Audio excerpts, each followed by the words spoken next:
What an emotional rollercoaster living in lockdown can be. On Friday, the Prime Minister and the Premier of South Australia made an announcement about the easing of lockdown restrictions. It was with great anticipation that I listened to and read about their media conferences. I particularly wanted to know what the guidelines for churches would be. Maybe we could run some small worship services. Maybe small groups could meet in the hall for a cuppa and chat. And maybe we could welcome back TAFE. But my hopes have been dashed. No worship, no TAFE, and even if a few people come together, there would be no food and drink, and they would need to continue physical distancing. Last week I was full of hope, and this week I'm feeling deflated.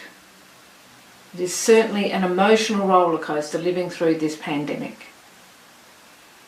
Now, there were many positives in both the Prime Minister's and the Premier's roadmaps, because we have managed to flatten the curve. Elective surgeries are starting again. People are being encouraged to support regional areas within South Australia, and we are now able to visit Grandma at Resthaven. But being able to hold normal church and restore our normal activities is a long way off. During this lockdown, I'm trying to keep things in perspective. I remind myself that in normal times, we are privileged to be able to meet freely in a beautiful old church building. I remember and celebrate the many people who make themselves available to sing, greet people, read the Bible, do the flowers, serve morning tea, prepare the PowerPoint, record, do sound, lead children's and youth ministry, etc. I've probably forgotten someone, but you get the point. We are privileged to meet in freedom and hope. We are blessed with leaders and volunteers.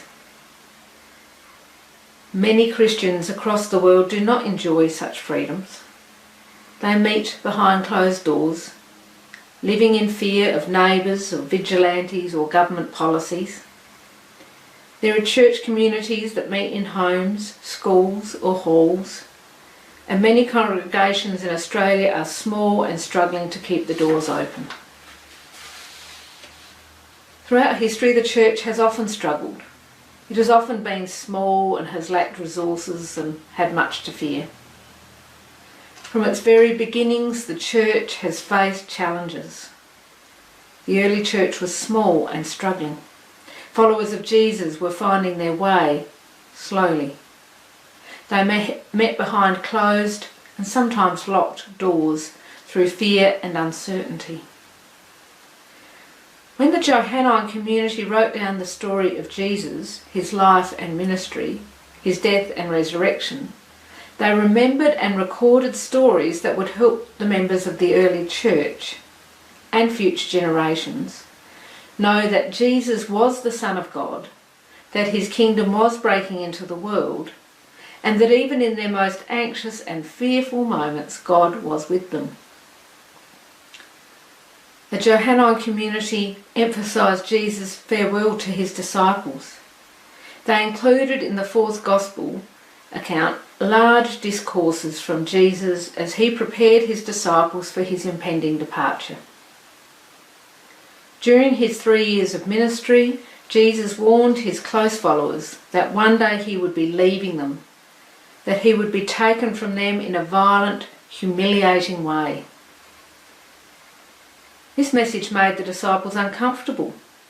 They didn't want to think about this or talk about it, but they could not ignore the tensions between Jesus and the authorities. After Jesus raised his friend Lazarus from the dead, the authorities were very open in their hostility towards Jesus. The tensions had been simmering, but the attention Jesus attracted after bringing a man who had been dead and buried back to life was the last straw. A few days after the raising of Lazarus, it was the Passover festival. Jesus and his disciples shared in a traditional Seder meal, a meal of remembrance for God's liberation of the Israelites from slavery in Egypt. During the meal, Jesus talked a lot. He talked a lot about his impending departure. He wanted to reassure the disciples, and he wanted to prepare them for their role in continuing to share his ministry and message in the world.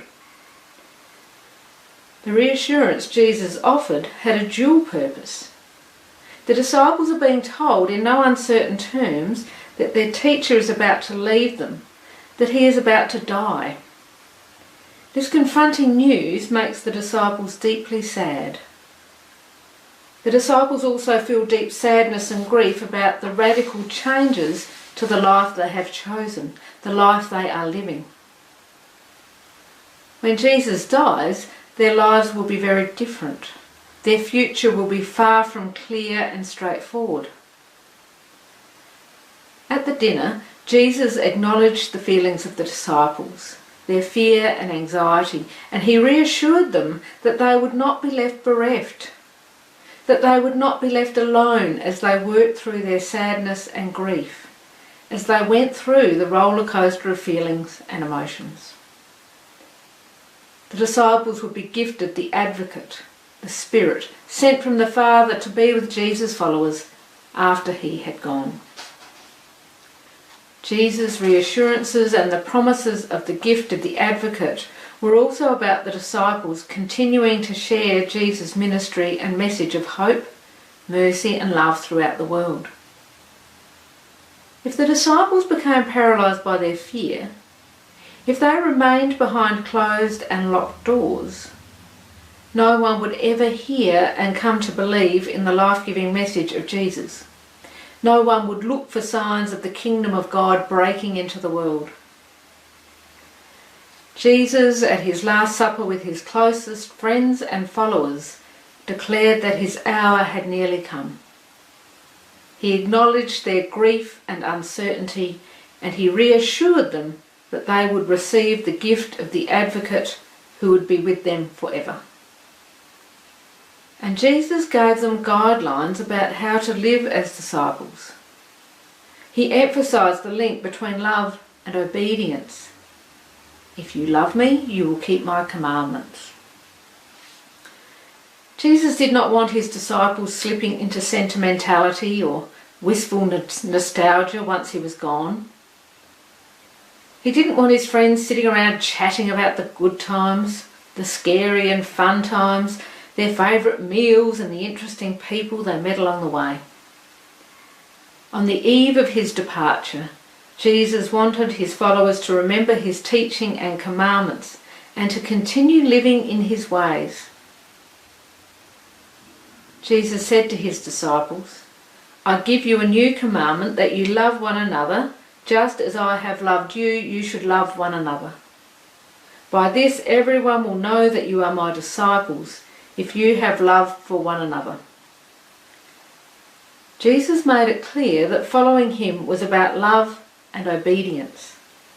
Being a follower of Jesus means following his example of inclusion and healing, and to live and love as Jesus lived and loved. On Wednesday, I was part of a conversation hosted by the moderator and the General Secretary entitled, "What are we learning about the church at this time?" A general invitation went out to all ministers and pastors. About 15 people joined the conversation I was part of, which was one of 3. Together we reflected on what is important in our congregations and what we are missing. And a few shared some creative ideas about how they are maintaining worship, pastoral care and mission. Part of the challenge we all face is that we do not know how long we will be in this situation. We do know that we will not be back to the old normal for some time. And then when we can gather again, it will look and feel different. We may lose people and gain some others. We just don't know. But what is true, what is sure, is that while we wait, we are called to continue being faithful disciples, showing love and living in obedience. While we wait for gathered worship to be allowed and to resume, we are still the church. We are still worshipping at home, We are still praying and reading the Bible. We are still keeping in touch by phone and email.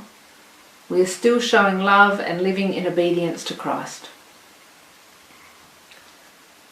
During ISO, I've managed to get some reading done, and this week I started reading a book called For a World Reconciled, Justice Statements from the Uniting Church, 1977 to 2015. It is a recollection of the major resolutions adopted by the Assembly, or the Assembly Standing Committee, since Union, beginning with the statement to the nation released at the time of Union. The Uniting Church has a long tradition of speaking out for justice and lobbying governments on behalf of the most vulnerable in our society. Over the last 40 years, the influence of those statements on government policy and budgets has waned as the church has become smaller and less influential in society. Dr. Jill Tabart, who was president from 1994 to 1997, reflects on this change, writing, "I suspect the influence of the UC in government policy making may be a diminishing voice. Perhaps the emphasis in this day needs to be more on what individual Christian citizens of Australia can do to make a difference in advocating for change policies and living changed lives that really make a difference to those suffering." Tabart reminds us of the most basic tenet of discipleship. As followers of Christ, we are called to love and obedience. "They who have my commandments and keep them are those who love me. And those who love me will be loved by my Father, and I will love them and reveal myself to them." Living through this pandemic, living through lockdown, means living on an emotional roller coaster. In these times of uncertainty and confusion, we remember Jesus' farewell discourse. We remember his promise that we will not be left as orphans, and that we have received the gift of the Advocate. In these times of uncertainty and loneliness, we find hope in the promise that we are recipients of God's grace, that we are people who enjoy the presence and direction of God. Amen.